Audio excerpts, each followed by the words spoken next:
Another Sunday vlog na naman ng isang abogadang ina. Hello ladies and gentlemen, maaga na naman gumising ang inyong journey kasi pupunta na naman kami sa fishport para bumili ng isda of course. Mag-aalas 5 na ng umaga pero ang langit ang dilim-dilim pa. Maaga talaga kaming namimili ng isda doon sa fishport kasi around 7 o'clock in the morning magsisiuwian na ang mga tindera ng isda doon sa Talipapa. Dumadating kasi ang isda galing Jensen at Zamboanga around alas 2 ng umaga. So alam nyo na, best in Bilar ang mga tindero at tindera. Hindi pwede na maghapon sila magtinda dito sa Talipapa kasi makakalaban din nila ang mga negosyante na nakapwesto sa merkado. Pagdating ko, patingin-tingin lang muna ako. Nagtatanong-tanong kung magkano ang presyo. Pag ako namimili, hinahawakan ko talaga ang mga isda with my own hands. Dala pisil-pisil kung lubok na o hindi pa. Mahirap din kasi bumili ng isda lalo na pag hindi mo kakilala ang nagtitinda. Pero halos lahat ng nagtitinda dito kilalang kilala na ang turning nyo. Except lang kay ate na binilhan ko kasi hindi niya pa daw ako pina-follow. Actually, palagi na akong bumibili sa kanya kasi libre linis na. Pero hanggang ngayon hindi niya pa rin ako kilala.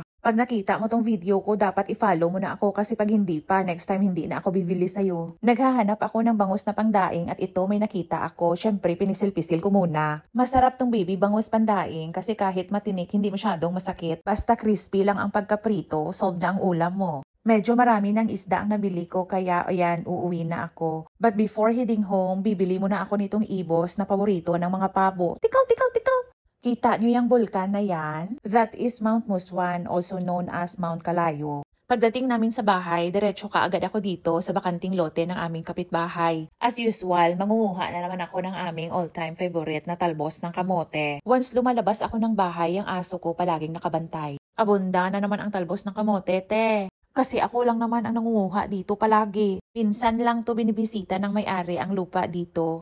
Parang gusto ko nang magpaalam pansamantala na sa amin na lang tumuna. Nasasayangan kasi ako sa lupa na hindi mapakinabangan. Gusto ko lang kasing tamnan ng napakaraming utan. Medyo malapad din tong area nila. After ko manguha ng talbos ng kamote, umuwi na rin ang inyong turny.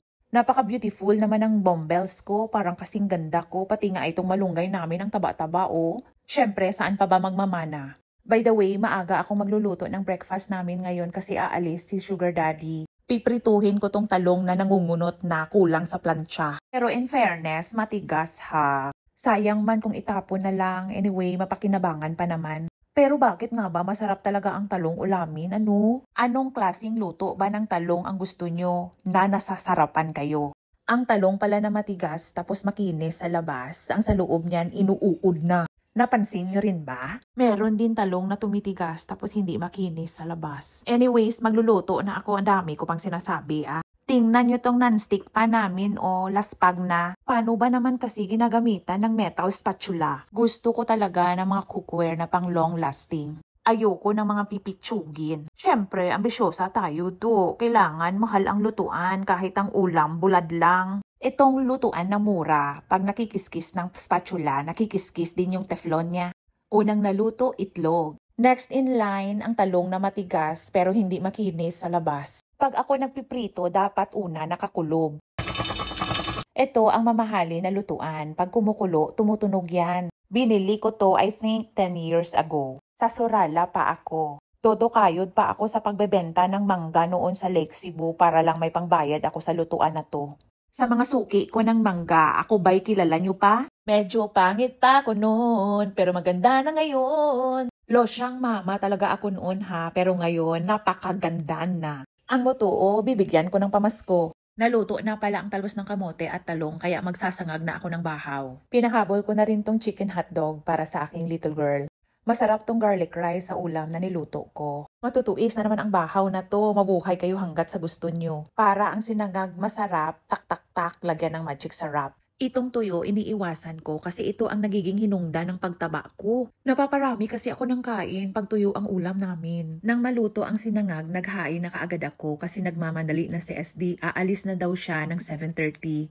Ewan ko saan na naman siya pupunta. May mga lakad kasi siya na para sa akin walang kakwenta-kwenta. Pero wala naman akong magawa kaya pinababayaan ko lang siya. Saan siya masaya, bahala siya sa buhay niya. Mabuhay siya hanggat gusto niya. Nag-plating na pala ako ng para sa akin. Kukunti lang yan ha. By the way, matanong ko lang ha. Suportado din ba ninyo ang inyong mga bana sa mga hobby nila na walang kakwenta-kwenta? Sa akin kasi hindi ko man gustuhin pero pinababayaan ko na lang. Ayoko ng away, ayoko ng gulo kaya nananahimik na lang ako. Kaya pag wala akong ginagawa, nagbabasa at nagre-research ako paano kumita. Ayaw ni SD na mag-business kami, matanda na daw siya kasi. Yung pinagkakabisihan niya ngayon, hobby niya lang yan. Aw, kung maswertihan, biglang yaman. If he gets rich, I also get rich. May pamagtaya na lang kung loto, may tsansa pa ako magdato.